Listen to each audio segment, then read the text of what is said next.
আজকের এই ভিডিওটাতে আওয়ামী লীগের নেতা কর্মীরা আমাদের হালকা হয়তো গালাগালি করবেন। দেখেন, এগুলো আমি শুনে অভ্যস্ত।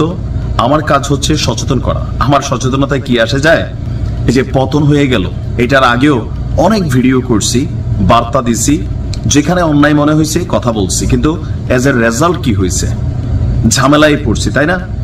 তো এখন যারা আবার ক্ষমতায় আছেন তাদের নিয়েও যখন ভিডিও করি, তাদের অনেক অনুসারী ফলোয়াররা গালাগালি করেন, অথবা তারাও হয়তো নিউজ দেখলে গোস্বান্বিত হন। কিন্তু সবার ভালোর জন্য বলি ভাই, কারণ আমরা চাই বাংলাদেশের রাজনীতিটা হোক সুস্থ ধারার। তবে এই মুহূর্তে গতকালকে আওয়ামী লীগকে নিষিদ্ধ করার পরে ফেসবুকে আওয়ামী লীগের নেতাকর্মীরা যথেষ্ট কিন্তু প্রতিক্রিয়া দেখিয়েছেন। এখন এই প্রতিক্রিয়ার পরে বেশ কিছু জিনিস সামনে আসছে।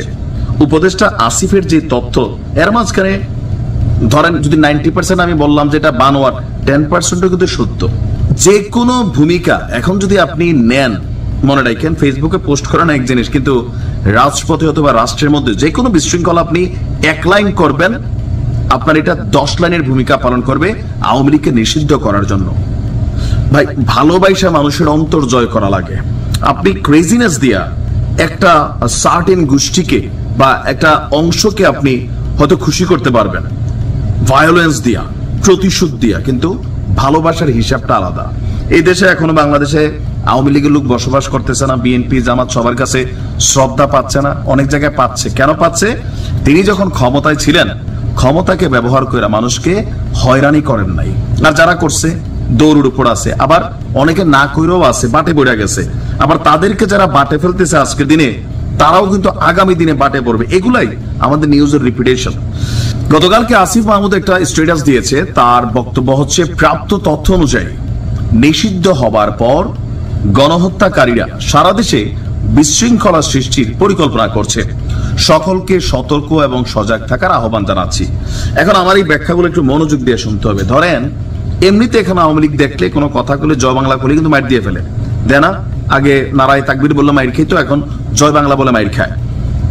এই মুহূর্তে আপনি যদি একটা অপরাধ করেন 1 লাইন, আওয়ামী লীগকে নিষিদ্ধের জন্য প্রাথমিকভাবে এটা সাময়িক একটা নিষিদ্ধকরণ করা হয়েছে, কার্যক্রম স্থগিত করা হয়েছে।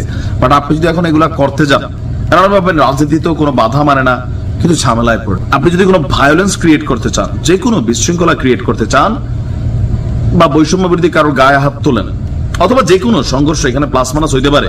আবার আপনি না করেও কিন্তু বাটে পড়তে পারেন, কারণ এখন যাই ঘটে যুবলীগ আওয়ামী লীগের উপরে কিন্তু দায়টা চলে আসে। দেখবেন যা ঘটে সবকিছুর পেছনে একটা ট্যাগ কিন্তু হচ্ছে, সঠিক হোক ভুল হোক হচ্ছে।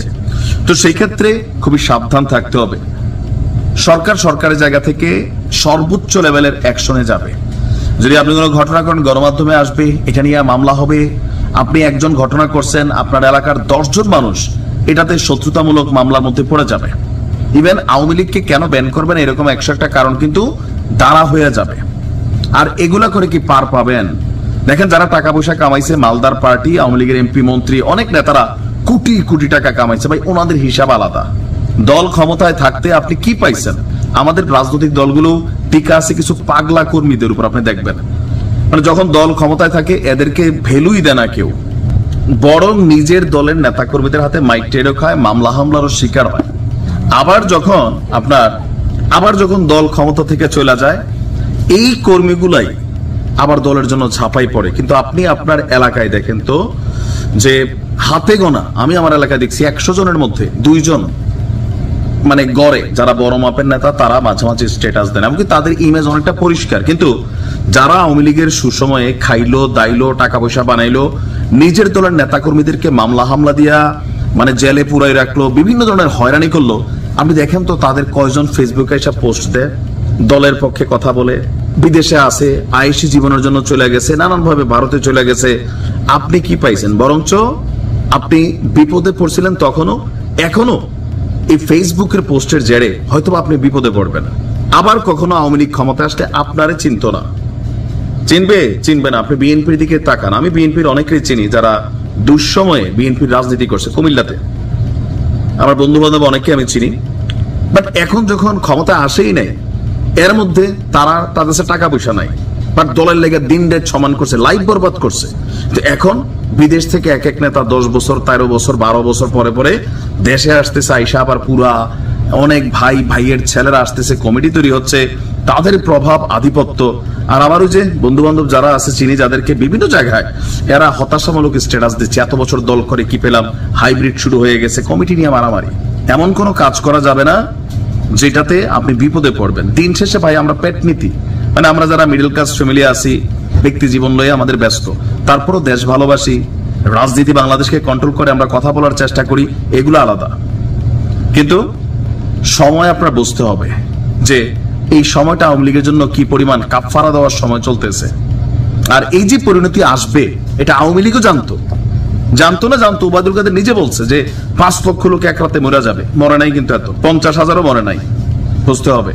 তো সেই জায়গায় হিসাব নিকাশ করা চলতে হবে। সুযোগ পাইলেই কিন্তু অ্যাকশনে নিয়ে নিবে। এটা রাজনৈতিক প্রক্রিয়া। যারা এটার তেল খাইছে, গাছ খাইছে, মাছ খাইছে, তারাই তাদের প্রয়োজনে সময় মতো তারাই আসবে, তারাই রাজনীতি করবে। যাই করেন ভেবেচিন্তে করেন, কারণ সরকার থেকে খুবই সতর্ক বার্তা এখন সারা দেশে থাকবে, গোয়েন্দা তথ্য আরো বিভিন্ন কিছু।